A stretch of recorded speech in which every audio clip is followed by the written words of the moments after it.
Fala pessoal, tudo certo com vocês? Muito obrigado a todos novamente por estar aqui presente nesse canal, caso você esteja assistindo de forma gravada pelo YouTube ou até mesmo vocês que estão participando aqui pelo Google Meet comigo, beleza? E o tema da aula de hoje é formação da cidade de Olinda e de Recife. Tranquilo? Primeiro de tudo, já quero vou sempre tocar nessa tecla. Já fizemos 3 encontros aqui e eu sempre vou estar reforçando isso. Eu não sou nenhum professor de história, não sou nenhum especialista em história, eu não quero te dizer que eu sou o maior entendedor da disciplina de história. Tanto é que eu fui fazer 2 simulados e eu tô. Se bem que são simulados do Estou Preparado na parte de história, eles pesam muito. Então eu tô fazendo 7, 8. Então eu não sou melhor que ninguém aqui. Eu só tenho um pouco de conhecimento e eu gosto de transpassar, eu gosto de transmitir o que eu efetivamente sei. Então eu venho aqui na figura de só como uma pessoa, um aluno, um amigo, um concurseiro como vocês para passar esse conteúdo adiante. Eu não sou professor, não tenho especialização, eu já falei tudo isso. Eu vou sempre estar reforçando isso para que até nenhum professor, ninguém entenda, mas ele está querendo te vender algo. Não estou querendo te vender algo, ninguém está aqui de forma obrigada. Todo mundo está aqui porque eu acredito que gosta da metodologia, já assistiu ao primeiro vídeo, ao segundo, ou já participou da primeira e da segunda live. Mas eu te garanto que se você ficar aqui até o final, você assistir com papel e caneta, revisar tudo que eu te falar aqui, for responder questões, tudo que eu falei aqui vai estar nas questões. Porque eu preparo a aula com base nas questões. Eu já está cobrando isso, isso e isso. Eu vou lá e falei, não, eu tenho que colocar, fazer isso, eu tenho que fazer de tal forma. Dei aula com a mão empachada aqui, imobilizada. Então, agradeço imensamente a participação de todos vocês aqui no canal e aqui nas lives. Beleza? Vamos lá. Formação de Olinda e Recife. Antes, ó, quem não é inscrito ainda no canal, cara, se inscreve lá no canal. Já postei 3 vídeos. Um deles é qual a ordem correta de você estudar. Tivemos a aula 1 que foi gravada aqui e a aula 2. Ambas estão lá no YouTube. A parte teórica fica lá no YouTube. Rafael queria a parte com a resolução de questões. Aqui a resolução de questões é só para quem efetivamente está participando aqui no ao vivo, beleza? Nós vemos a parte teórica e partimos para as questões. Cadê? Deixa eu ver. Muita gente, cara, aqui, ó, se a taxa, 76% da galera que assiste os vídeos não se inscreve. Então, se você que está assistindo o vídeo agora, verifica se você está inscrito no canal, você que está aqui ao vivo, terminou a aula, dá uma olhadinha lá nos 2 links, revisa, cara, é importante que você revise o que você aprendeu para fixar o conteúdo. Beleza? Também, último aviso, a apostila de História de Pernambuco, quem tiver interesse, cara, a apostila toda esquematizada, todos os temas, todos os tópicos do edital, dessa maneira, tipo, com uma explicação breve, com imagens para você fixar, a respeito de valores. Se você está vendo pelo YouTube, tem o meu link aqui embaixo, ou se você veio do grupo, obviamente, você tem meu número, é só entrar em contato comigo no privado, beleza? Agora sim, vamos falar sobre o tema formação de Olinda e Recife. Apresentei tudo isso, fiz toda essa introdução e vamos lá. Cara, Olinda e Recife é 2 cidades que são extremamente importantes para a história de Pernambuco. São as cidades que foram as 2 nossas capitais, tanto Olinda quanto Recife atualmente, Recife atualmente, mas Olinda já foi a nossa capital do estado. De um lado nós temos Recife aqui na imagem, do outro é a cidade de Olinda. Quanto à data, cara, vamos lá. Hoje em dia, o estudo de história está bem mais dinâmico. Então, e outra, nós teremos divergência historiográfica a divergência historiográfica será muito grande. Mas eu estou me baseando no IBAN, que é a galera que diz assim, ó, isso aqui é o documento oficial da história do Brasil. Então, a cidade de Olinda ela foi fundada em 12 de março de 1537. Duarte Coelho recebe a carta rural em 34, né? Vem aqui para o Brasil em 35, vai passar lá pela ilha de... recebe em 34, em 35 ele vai lá para a ilha de Garaçu, e em 1537 temos a fundação da cidade de Olinda, 12 de março. Beleza? Tranquilinho. Então, por mais que seja improvável, como eu já estou te dizendo, não é tão comum que as bancas de concurso ela cobre data, que ela cobre dizer, me diga quando que foi fundada a cidade de Olinda. Me diga quando que foi fundada a cidade do Recife. Mas você já anota aí 12 de março de 1537, porque se a banca vir cobrando isso, você já vai ter anotado. Mas, como eu te falei, é, eu acredito que a banca vem tratando mais de um tema mais, de uma forma mais ampla. Ela queira que você diga assim, você queira, tipo, será que ele sabe o que era que estava acontecendo na época? Será que ele sabe o porquê que a cidade de Olinda foi escolhida como sediada por Duarte Coelho? Eu creio que a banca vai mais nessa pegada, né? 37 quando ela foi elevada. Isso. 37 ela foi elevada à vila, mas ela é 35 ela é fundada porque Duarte Coelho ele chega aqui. Ele chega, eu acho que eu acabei me confundindo. Ele recebe a carta de doação em 34, 1534. Ele vem aqui para o Brasil em 1535. Um ano depois ele chega aqui ao Brasil. Só que ele chega primeiramente na ilha de Igaraçu. A ilha de Igaraçu, ele vai perceber que o quê? Cara, aqui não é tão bom essa localização porque eu posso ser facilmente invadido. Então ele vai procurar uma localização mais propícia, ele vai encontrar a cidade de Olinda. Então ela vai ser fundada em 1535, só que a vila, assim, para dizer assim, cara, o marco simbólico é em 37. Beleza? Tranquilinho quanto a isso, Lucas? Alguma dúvida? Porque eu respondi até uma questão hoje em dia, acho que foi ontem no aulão, diz assim, cara, Duarte Coelho recebeu a carta de doação em 34. Um ano depois, ele chega aqui em Pernambuco. Em que ano Duarte Coelho chegou aqui em Pernambuco? Cara, eu acredito que uma questão dessa no concurso não vai cair, porque a questão é feita para quê? Para que você erre. Por mais que tenhamos alguma questão exatamente, vamos prestar atenção se ela está perguntando em relação à questão de fundação ou de elevação à vila. Essa questão de datas, cara, é difícil, é muito difícil de cobrar. Eu não acho que a banca vá, assim, ser tão. Vamos falar o português? Não vai ser tão filha da puta a ponto de querer dizer o dia, o mês e o ano que a data que a banca foi formada. Até porque é meio que. Sabe aquela. Se eu chegasse e te perguntasse. Exatamente, geralmente vem o século. Se eu chegasse e te perguntasse assim, cara, em que dia foi o dia do fico? O que. Tipo. Não o que foi o dia do fico, mas em que dia aconteceu o dia do fico? Pouca gente saberia responder aqui. Mas se eu disser assim. O que foi o dia do Fico? Você provavelmente, eu tenho certeza, porque todo mundo aqui é bom em história, todo mundo aqui é excelentíssimo em história, doutores em história. Todo mundo saberia me dizer o que é que foi o dia do Fico. Mas provavelmente você não saberia dizer quando foi o dia do Fico, a data exata, a data, o mês e o ano. E esse ensino de história de decoreba é mais no século passado, na geração passada, onde nossos pais, nossos avós tinham que decorar em qual data Dom Pedro morreu, Dom Pedro deixou de morrer, Dom Pedro nasceu, Dom Pedro deixou de nascer. Cara, hoje em dia, até mesmo se você for responder questões de concurso, você vai ver que a banca está privilegiando mais um entendimento mais amplo, não é mais aquele decoreba. Se você vai dizer assim, não, o dia do fico foi em 9 de janeiro de 1822. Não, eu sei, agora eu sou o pam pam pam. A banca não vai estar perguntando o que foi o dia quando foi o dia do Fico. A banca vai estar dizendo, não, o dia do Fico foi quando Dom Pedro I falou, não, eu vou ficar no Brasil, e não sei o que, foi o primeiro passo foi um dos primeiros passos para que nós conquistamos a nossa independência. Então eu acredito que o Instituto AUCP, na banca de história, na questão desse tópico de formação de Olinda e Recife, ela vai abordar assim de uma forma mais ampla. Óbvio, se cobrar o decoreba, nós vamos estar preparados quanto a isso. E eu vou te dar aqui o mais amplo, né? Porque aquilo tipo, de decorar, data e etc. Infelizmente vai ter você e você. Vai ter que você e ser a minha apostila, você em uma apostila de um curso qualquer. Qualquer coisa, cara. Se você tiver o seu material, estude pelo seu material de revisão. Você não precisa necessariamente pegar o meu material e estar estudando por ele. Vai estar lá tudo de forma esquematizada no material. Beleza? Sigamos. Então, como eu te falei, o Recife, ele vai ser, a cidade do Recife será o porto de Olinda. Por quê?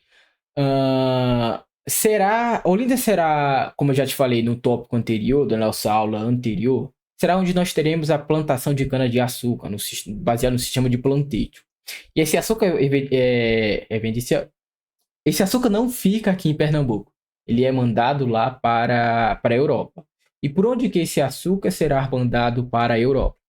Será através do porto da cidade do Recife. Beleza? Mas vamos com calma que mais pra frente eu te explico isso. Vamos lá. Cara, muito importante isso aqui, ó. Cadê? Deixa eu ver se eu tenho uma imagem melhor aqui. Aqui. Beleza. Cara, ó. Por que Olinda ela foi escolhida como a cidade para sediar o nosso...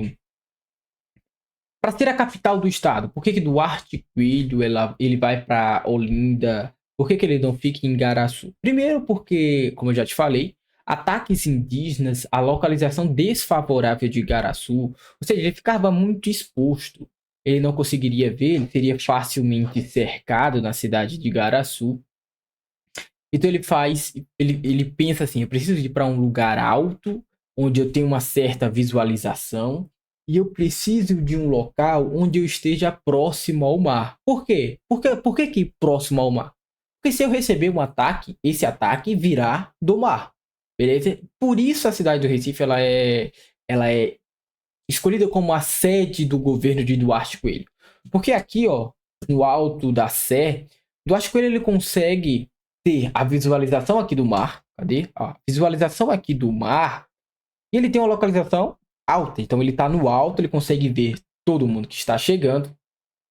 E a plantação de cana-de-açúcar que foi estabelecida na cidade do Recife, manda lá para da cidade de Olinda, manda lá para o Recife para mandar para Portugal, beleza? Só que também tem outra coisa, cara. Outra coisa, ó. A cidade do Recife tem uma certa semelhança com Lisboa. Tanto é que o primeiro nome do estado de Pernambuco é Nova Lusitânia. É o novo Portugal. Uma nova... tipo, como se fosse um novo Portugal, literalmente. Nova Lusitânia. Lusitânia que está se referindo a Portugal. Então tem uma certa semelhança com a cidade de Lisboa, lá de Portugal. Ou seja, tá aqui, ó, jogado pro mar, então ele tá no alto aqui. Vamos dizer que se aqui fosse a igreja, essa igreja aqui. Isso aqui é Lisboa, tá? Essa foto aqui é Lisboa. Então vamos dizer que ele tem a localização, ele tivesse isso aqui fosse essa igreja aqui. Então ele tem uma certa, ele tá no alto e ele consegue enxergar, tá próximo ao mar, justamente como é lá em Lisboa. Beleza? Aqui também, essa foto aqui também. Aqui tá a cidade de Olinda antigamente, beleza? Ó, nós temos aqui o Porto, a Vila de Olinda. Tá vendo como nós estamos em um lugar mais, uma superfície alta? E nós temos plena visão de quem estivesse chegando aqui, ó, pelo mar. Beleza?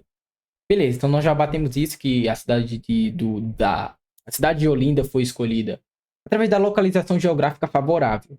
Beleza. Entendemos isso, não entendemos? A cidade de Olinda também era conhecida como Marins dos Caetés. Por quê? Porque naquela região onde hoje é Olinda, quem vivia lá eram os Caetés, beleza? Os Caetés, que mais pra frente falaremos dele, onde ele vai devorar o nosso primeiro bispo, Dom Pedro Sardinha. Beleza? Deixa eu me localizar aqui. Como eu te falei, aqui, Marins dos Caetés. A cidade de Recife, a cidade de Olinda, era vivenciada por esses Marins dos Caetés, que era uma tribo indígena hostil a Portugal, ele não era uma galera tão agradável. O que Portugal vai fazer? Portugal vai se aliar aos Tabajaras, vão fazer aliança com os Tabajaras para enfrentar os Caetés. Isso era muito comum. Então, pode vir uma questão te dizendo assim na prova, cara, a coroa portuguesa fazia aliança com certas tribos indígenas para lutar contra outras tribos indígenas. Corretíssima. A coroa portuguesa fez aliança com as tribos indígenas Tabajara para lutar contra os Caetés. Correto. Por isso que eu estou sempre te dizendo, ó, a relação da cultura dos portugueses com indígenas nem sempre foi assim, de forma amistosa, mas também nem sempre foi tiro, porrada e bomba. É uma relação muito complexa de nós estabelecermos, beleza? Tem tribos que vai ser mais hostil, vai ser tiro, porrada e bomba. Teremos outras tribos que serão mais amigáveis, vão fazer certas alianças. Serão os tribos dos Tabajaras, que farão aliança com os portugueses para lutar contra os caetés, que era inimigo dos tabajaras. Então, o inimigo, como é aquele ditado? O inimigo do meu inimigo é meu amigo, alguma coisa assim. Mas vocês entenderam. Como eu te falei, fazia as alianças e tudo mais.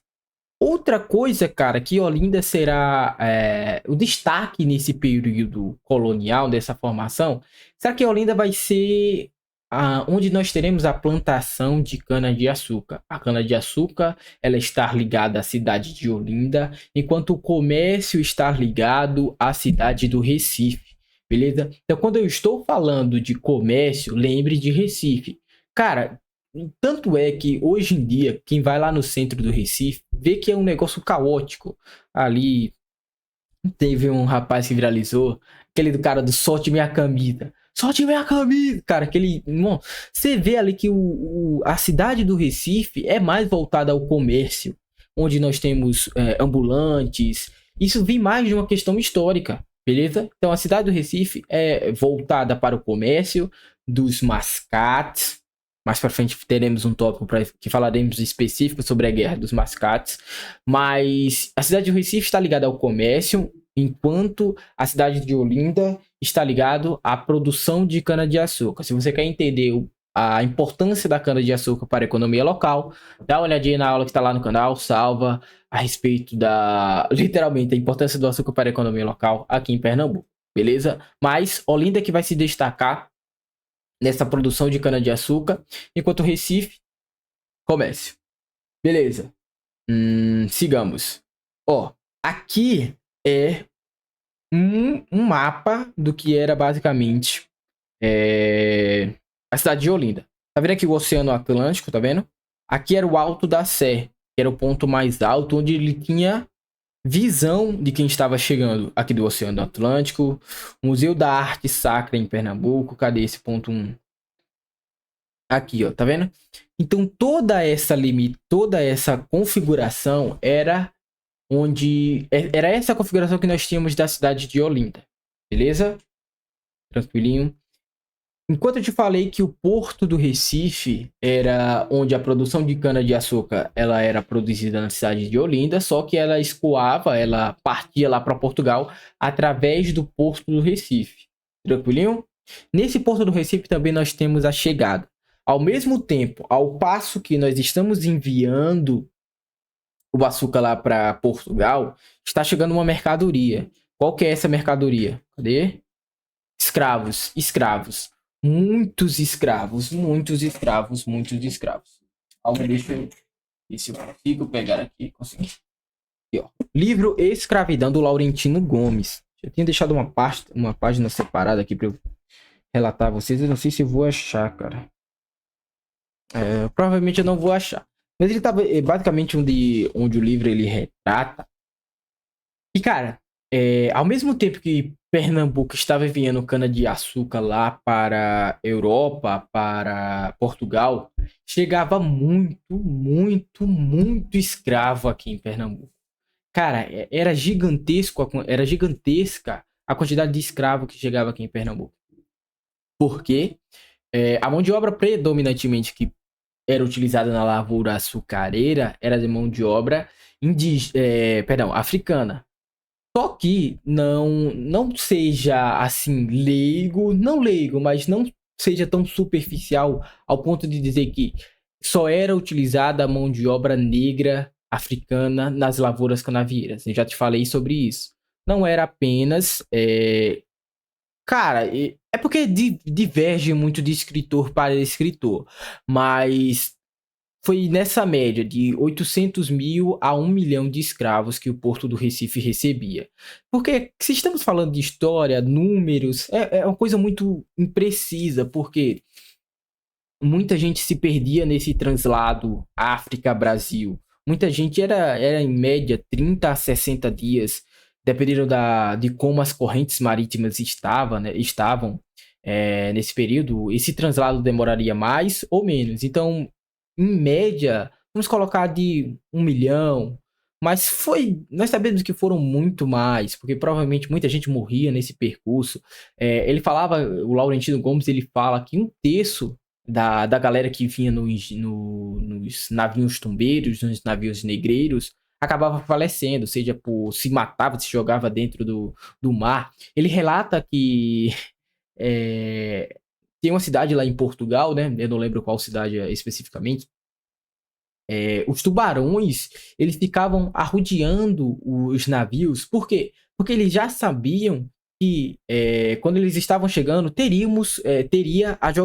ia ser jogado um monte de corpo para eles. Então, mudava a dinâmica do local. Então, esse tráfico negreiro, ele era muito intenso. Como o Gilberto Freire fala, o engenho é uma máquina de moer gente. Então, teremos muito, muito, muito escravo que é de forma incontável a população escrava que virá aqui. Por quê? Porque a mão de obra será predominantemente escrava. Mas a substituição da mão de obra indígena pela mão de obra escrava não é porque o escravo era mais apto, mais disposto ao trabalho. Se vier alguma questão em sua prova em relação a escravo e ele falar assim, a coroa portuguesa optou por substituir a mão de obra indígena pela escravo-africana, porque o índio era preguiçoso e o africano era mais, em sua garra, tinha mais determinação, estava mais disposto a trabalhar na lavoura açucareira. Isso vai marcar errado. Porque, cara, tente pensar o que a questão está dizendo. Ó, o índio era preguiçoso, não gostava de ser escravizado e o africano gostava de ser escravizado. O africano era mais disposto a ser escravizado. Que viagem é essa? Quem danado ia ser mais disposto a ser escravizado? Não existe isso de ser mais disposto a ser escravizado. Mas isso nós vamos falar mais na frente com relação ao tema lá, ao tópico formação de quilombos, beleza? Vamos focar aqui, vamos voltar ao tópico formação de Olinda e Recife.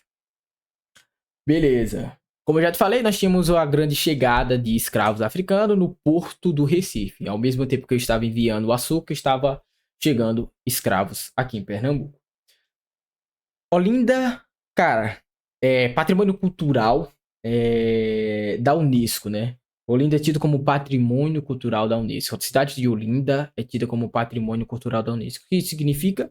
Que algumas áreas de Olinda não pode ser modificada. Por quê? Porque lembra muito a característica de Portugal na época. A arte barroca que estava passeando ali para a Europa, pela Europa, com a influência do barroquismo, né? Então, consequentemente, irá afetar o Brasil e Pernambuco essa arte. Então, existem áreas em Olinda que não podem ser modificadas. Aqui temos a Ponte Maurício Nassau, onde nós teremos o tópico que eu vou falar mais na frente, né? Eu vou dividir essa aula com a formação de Olinda e Recife, nós vamos responder questões e depois partimos para a ocupação holandesa aqui em Pernambuco. Mas a cidade de Olinda, mais para frente, Pernambuco como um todo, né, será invadido pelos holandeses. E os holandeses ele vai desenvolverem muito, muito, muito a cidade do Recife. Então, a cidade de Olinda, que era a capital do Nordeste na época, onde nós tínhamos os senhores de engenho, as pessoas mais influentes, vai sendo deixado um pouco de lado, não na questão de cana-de-açúcar, mas na questão de desenvolvimento da cidade. Cana-de-açúcar, enquanto os holandeses estão aqui, vai simplesmente bombar. Só dar uma treta depois, lá na insurreição pernambucana, mais para frente. Mas, em grosso modo, quando os holandeses estão aqui, principalmente no governo de Maurício Nassau, a cana-de-açúcar vai dar um boom. E Olinda vai começar a ter muitos engenhos, só que na parte de industrialização, na parte de avanços tecnológicos, de avanços de infraestrutura, será a cidade do Recife que vai avançar, cara, pô, imensamente, vai, ó, dar um boom em infraestrutura muito grande, pontes, a primeira sinagoga das Américas na cidade do Recife, enfim, isso é papo para outro momento. Mas eu tô te dizendo que o quê? A cidade do Recife foi se desenvolvendo, desenvolvendo, desenvolvendo, enquanto a cidade de Olinda fica mais agrária, voltada à terra. Beleza? Então, isso aqui era o que eu tinha para falar a respeito da formação de Olinda e Recife. Se uma questão vier tratando a respeito de a formação de Olinda e Recife, eu acredito que vai vir de uma maneira mais ampla. Acredito que também vai cobrar um pouco ali das datas, mas muito, muito improvável. Ela pode vir tratando assim a respeito do Marins dos Caetés, citando a cidade do Recife como de Olinda, perdão, como Marins dos Caetés, a cidade de Olinda como o porto que escoava a produção açucareira para a Europa. Eu acredito que virá assim de uma forma mais ampla. Tanto é que se você for pesquisar questões a respeito desse tema, não tem. Não existe questões, a não ser que algum professor tenha elaborado. Aí, como eu não tenho tal intelecto ainda, eu não tenho capacidade cognitiva para elaborar uma questão, eu não trouxe questões assim tão complexas. Eu trouxe algumas questões mais para frente, sigamos aqui. Eu trouxe umas questões mais para frente, onde nós vamos abordar a respeito desse tema e vamos reforçar algumas coisas, beleza? Mas vamos voltar ainda para falar sobre a presença holandesa aqui em Pernambuco, beleza? Vou interromper a gravação aqui.